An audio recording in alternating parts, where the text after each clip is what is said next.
Kita beralih ke informasi lainnya. Paula Verhoeven melapor ke Komisi Yudisial usai adanya putusan cerai dari Baim Wong.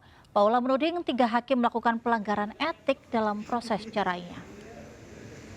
Paula Verhoeven mengajukan aduan ke kantor Komisi Yudisial atas dugaan pelanggaran kode etik yang dilakukan Majelis Hakim Pengadilan Agama Jakarta Selatan usai mengeluarkan putusan cerainya dengan Baim Wong.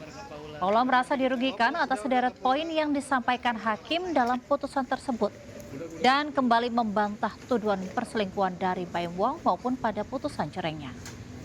Paula mengklaim aduan ini sebagai upayanya dalam mencari keadilan demi kebaikan sang buah hati. Perkataan saya, perlakuan saya di akhirat, ini saya lakukan demi menjaga mentalitas anak-anak saya yang masih kecil yang nantinya mereka beranjak dewasa bisa mengakses semua berita tentang ibunya. Dan saya harap di sini saya berdiri untuk seorang ibu yang melindungi anak-anak saya. Unjuk rasa mahasiswa dan tokoh agama menuntut penutupan tempat hiburan berjalan ricuh di Sidrap, Sulawesi Selatan. Demo digelar setelah viral aksi DJ Natalie Holscher yang bertabur uang saweran.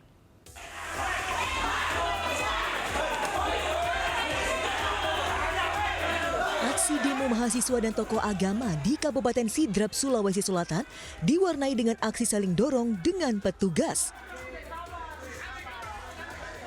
Mahasiswa mencoba menerobos pintu kantor Bupati Kabupaten Sidrap untuk menyampaikan aspirasi mereka. Masa menuntut penutupan tempat hiburan malam di Kabupaten Sidrap.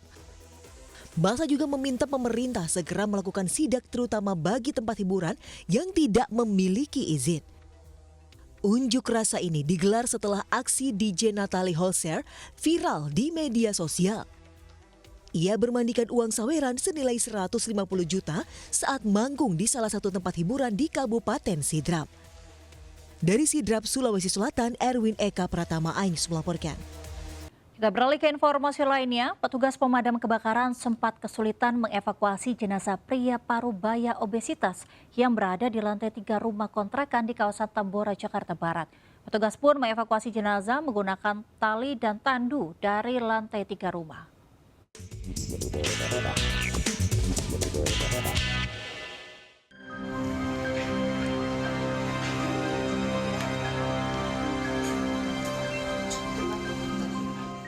Sesosok jasad pria parubaya dengan berat sekitar 100 kg berada dalam kamar kontrakan di lantai 3 Jalan Jembatan Hitam, Pekojan, Tambora, Jakarta Barat.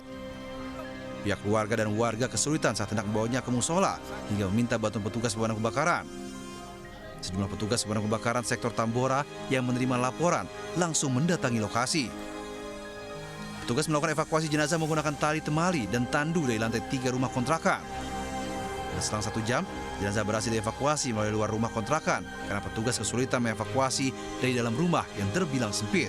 Jenazah ini informasinya memang sakit ya, sakit jantung mendadak meninggal dan bobot tubuh dari si jenazah ini ya memang rada gemuk gitu, ya rada berat ya, kurang lebih mungkin mendekati 100 kiloan ya. Memang manuver untuk keluar turun itu tangganya sempit. Jadi ini kontrak. Jadi kontrak di lantai 1, lantai 2, lantai 3 itu beda-beda. Mereka menghuni kontrakan yang lantai 3 akan dibawa ke musola. Selanjutnya, petugas bersama warga membawanya ke musola terdekat untuk dimandikan dan disolatkan. Dari Jakarta, Miftahul Ghani melaporkan. Pemirsa, berhati-hatilah jika buah hati Anda susah buang air besar dan kekurangan nutrisi. Di Jember, Jawa Timur, bocah usia 3 tahun alami penyumbatan usus. Saat diperiksa di rumah sakit, ternyata sumbatan tersebut akibat gumpalan ratusan cacing.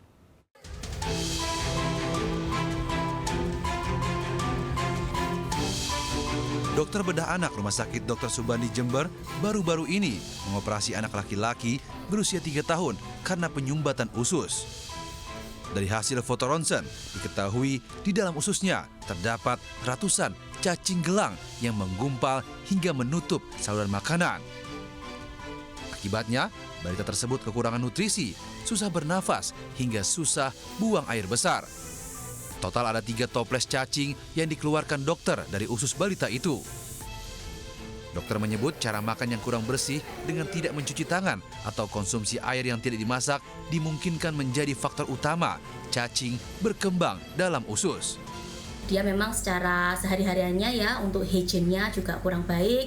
Apabila bermain juga sering tidak memakai sandal, kemudian sering bermain di sekitar area tempat pembuangan akhir, dan kebiasaan ini tidak suka mencuci tangan apabila makan dan juga mengkonsumsi air yang dia tidak direbus. Mungkin bisa menjadi salah satu faktor resiko penyebab adanya cacing dalam anak ini. Setelah ususnya dioperasi, balita tersebut diberi obat cacing dan menjalani pemulihan. Dokter pun menghimbau orang tua selalu menjaga kebersihan asupan makanan untuk buah hati mereka. Dari Jember, Bambang Sugiarto melaporkan. Pemirsa, seekor sapi mengamuk saat diturunkan dari truk hingga masuk ke minimarket di Depok, Jawa Barat. Polisi pun turun tangan membantu mengevakuasi sapi dari dalam minimarket.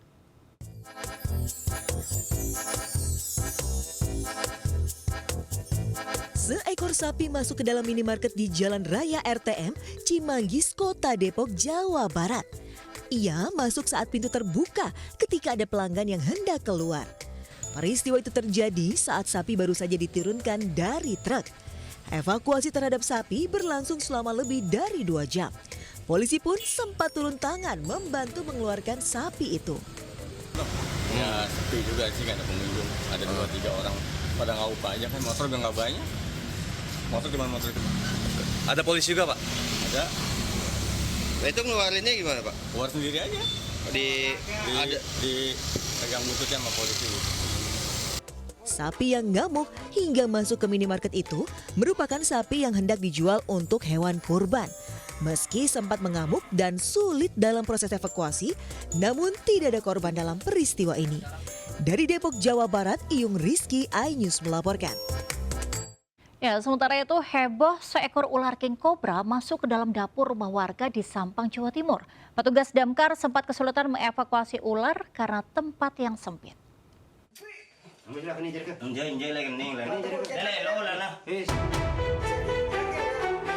Warga digegerkan dengan kemunculan ular jenis king cobra di sebuah dapur rumah di Kelurahan Karangdalam, Kabupaten Sampang, Jawa Timur.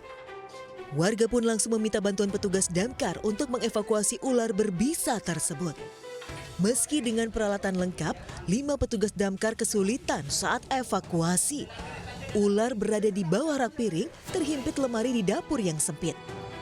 Selain itu, petugas juga harus mengantisipasi serangan ular yang bisanya sangat berbahaya. Petugas akhirnya membongkar lemari untuk memudahkan proses evakuasi. Setelah 20 menit, ular sepanjang 2 meter itu akhirnya bisa dibawa keluar rumah.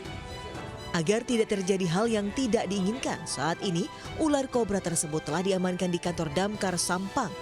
Rencananya ular tersebut akan diserahkan petugas ke pecinta reptil. Dari Sampang, Jawa Timur, Fatur Rahman, iNews melaporkan. Pemirsa, kemacetan panjang yang terjadi di Tanjung Priok akibat antrean ribuan truk yang akan melakukan aktivitas bongkar muat di Pelabuhan Tanjung Priok. Polisi menyebut jika biasanya truk yang masuk berjumlah 3.000, pada Kamis kemarin truk yang masuk jumlahnya mencapai 4.500. Ayo Bang, maju Bang. Seorang pasien yang hendak dibawa ke rumah sakit Koja ini terpaksa diturunkan di jalan dan didorong menggunakan tandu oleh petugas medis karena ambulans yang ditumpanginya terjebak kemacetan parah di Tanjung Priok, Jakarta Utara. Peristiwa ini terjadi di jalur lambat dekat gerbang tol Koja Barat. Tak hanya ambulans terjebak kemacetan, perjalanan rangkaian kereta barang juga harus terhenti. Karena jalur kereta dari pelabuhan menuju stasiun Tanjung Priok terhalang rombongan truk trailer yang hendak masuk pelabuhan. Kemacetan panjang hingga berkilo-kilometer sepanjang hari Kamis terjadi akibat tingginya aktivitas bongkar muat di Pelabuhan Tanjung Priok. Terdapat 4.500 truk yang masuk dalam Pelabuhan Tanjung Priok.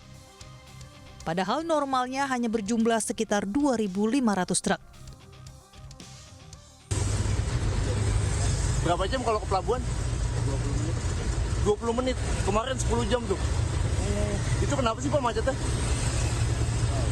Dari pelabuhan, dari Priok. Oh, dari pelabuhan itu ada masalah tuh. Banyak yang masuk kapal. Hingga Jumat malam lalu lintas di perempatan Jalan Yosudarso menuju Cilincing, Jakarta Utara masih padat. Hal ini disebabkan penambahan volume bongkar muat di pelabuhan NCPT 1 lantaran ada 3 kapal yang berlabuh di luar jadwal. Serta masih adanya antrian truk kontainer yang ingin masuk maupun keluar pelabuhan untuk melakukan proses bongkar muat peti kemas. Dari Jakarta, tim liputan iNews melaporkan.